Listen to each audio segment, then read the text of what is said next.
वंदनाच किचनमध्ये तुम्हा सर्वांचे स्वागत आहे. आज आपण 400 ग्राम प्रेमिक्स पिठाचे गुलाबजाम करणार आहोत. तोंडात टाकताच विरघळणारे गुलाबजाम व्हिडिओ शेवटपर्यंत पहा. खास सिक्रेट टिप्ससहित मी तुम्हाला इथे काही टिप्स सांगण्याचा प्रयत्न केलेला आहे, त्यामुळं शेवटपर्यंत व्हिडिओ नक्की बघा. तर इथे मी 400 ग्राम प्रेमिक्स पीठ घेतलेले आहे गुलाबजामुनचे.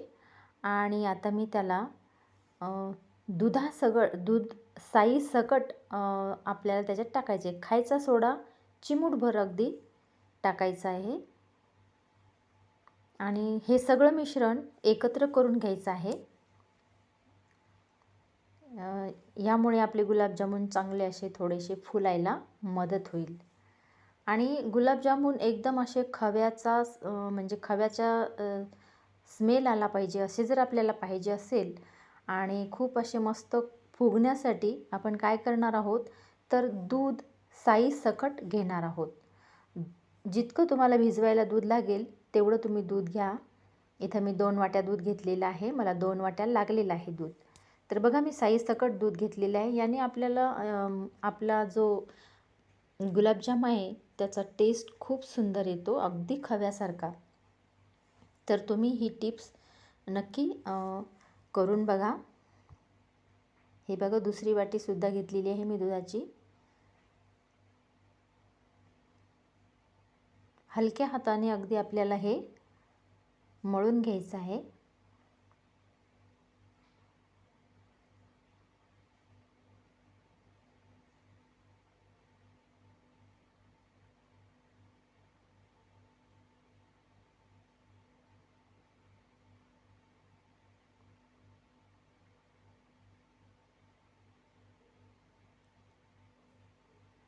आणि आपल्याला आता हे अर्धा तास आपण याला झाकून ठेवणार आहोत, म्हणजे की खूप सुंदर असं हे सगळं मिक्स होईल आणि याचे गोळेसुद्धा छान बनतील.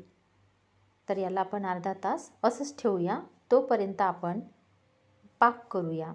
इथे मी 500 ग्राम साखर घेतलेली आहे आणि त्यामध्ये त्याच वाटीने 3 वाट्या पाणी टाकलेलं आहे. कारण आपले गुलाबजाम हे फुलल्यानंतर पाकसुद्धा तितकाच जास्त लागतो. म्हणून पाणी मी 3 वाट्या घेतलेल्या आहे आणि 500 ग्राम म्हणजे अर्धा किलो जवळजवळ साखर घेतलेली आहे. गुलाबजामला तुम्हाला जर जास्तच गोड पाहिजे असेल तर एकतारी पाक करा किंवा तुम्हाला कमी गोड पाहिजे असेल तर फक्त चिपचिप असा पाक करा. तर मी इथे फक्त चिपचिप पाक करणार आहे. आता हे पीठ अर्धा तास झालेलं आहे आणि हे पीठ परत आपण थोडंसं मळून घेऊया, म्हणजे एकजीव करून घेऊया पूर्ण. म्हणजे आपल्याला जे गोळे बनवायचे आहेत गुलाबजामसाठी ते अगदी छान बनतील.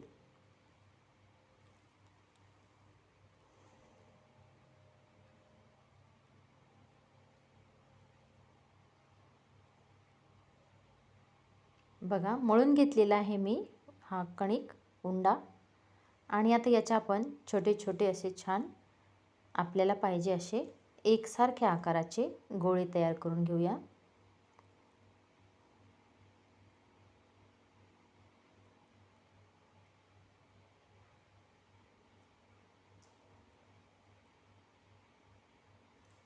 इतके सुंदर होतात हे गुलाबजाम, तोंडात टाकल्या टाकल्या अगदी विरघळून जातात. तुम्ही जरूर करून बघा ह्या पद्धतीने. पाण्याऐवजी आपण साई सकट दुधाचा वापर करायचा आहे. आता इथे आपला पाक तयार झालेला आहे. बघा इथे मी असा चिपचिप पाक केलेला आहे. बघा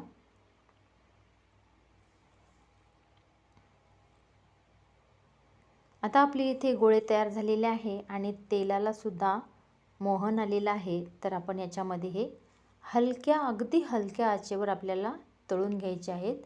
कारण हे आतमधपर्यंत तळण्यासाठी आपल्याला अगदी हलका म्हणजे एकदम कमी गॅसवर आपल्याला हे सर्व गुलाबजाम तळून घ्यायचे आहेत.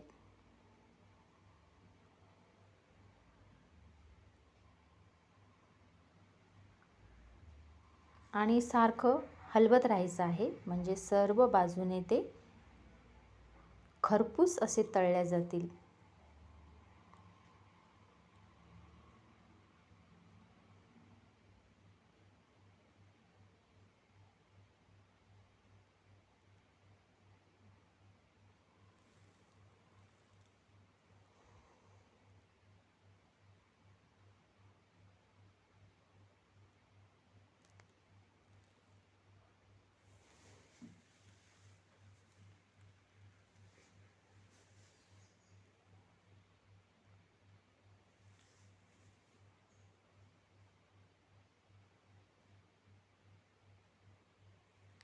छान रंग आलेला आहे आपले गुलाबजाम आता व्यवस्थित संपूर्ण बाजूने तळल्या गेलेले आहेत. आणि याला जर आता आपण फोडून पाहिलं तर असे एकदम असे खरपूस लागतात आणि आतमध्ये असे स्पंजी होतात. आपण त्याला एक फोडून बघूया आणि आतून जर स्पंजी झाला आणि वरतून असा खरपूस लागला तर समजायचं की आपले गुलाबजाम बघा असं ह्या प्रकारे. हे बघा आतून एकदम स्पंजी झालेले आहेत, म्हणजे आपला गुलाबजाम अगदी छान तळलेला आहे. आता हे जेव्हा आपण पाकात टाकू तेव्हा हे दुप्पट फुलतात, याच्या हे दुप्पट फुलतात.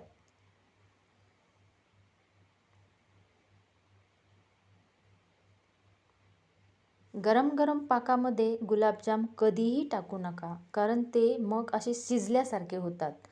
तर पाक करून ठेवा, त्याला कोमट होऊ द्या आणि कोमट झाल्यानंतर मगच त्याच्यामध्ये आपण गुलाबजाम टाकावे. सुंदर कलर आलेला आहे आणि खरपूस असे आपले गुलाबजाम तळून झालेले आहेत आणि हे असे खायला सुद्धा खूप छान लागतात.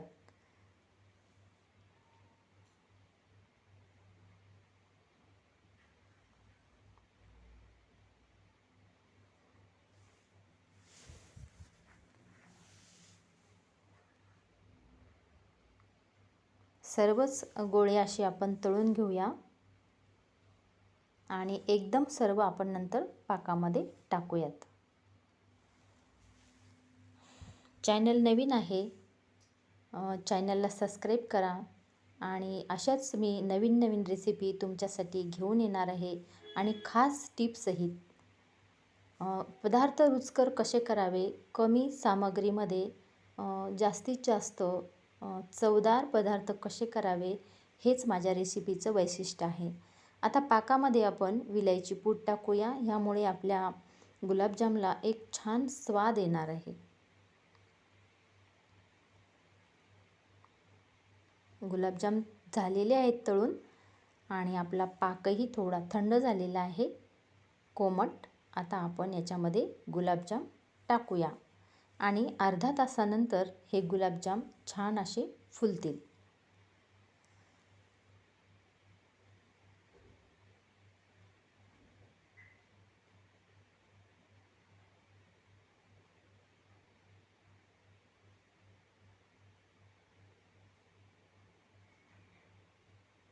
आपण आता हे झाकून ठेवूया. बघा किती छान आणि किती फुगलेले आहेत. बघा आता आतमधून सुद्धा पाक अगदी शेवटपर्यंत गेलेला आहे. बघा हे तोंडामध्ये टाकल्यानंतर असं विरघळणारे गुलाबजाम आहेत. कमेंट करा, लाईक करा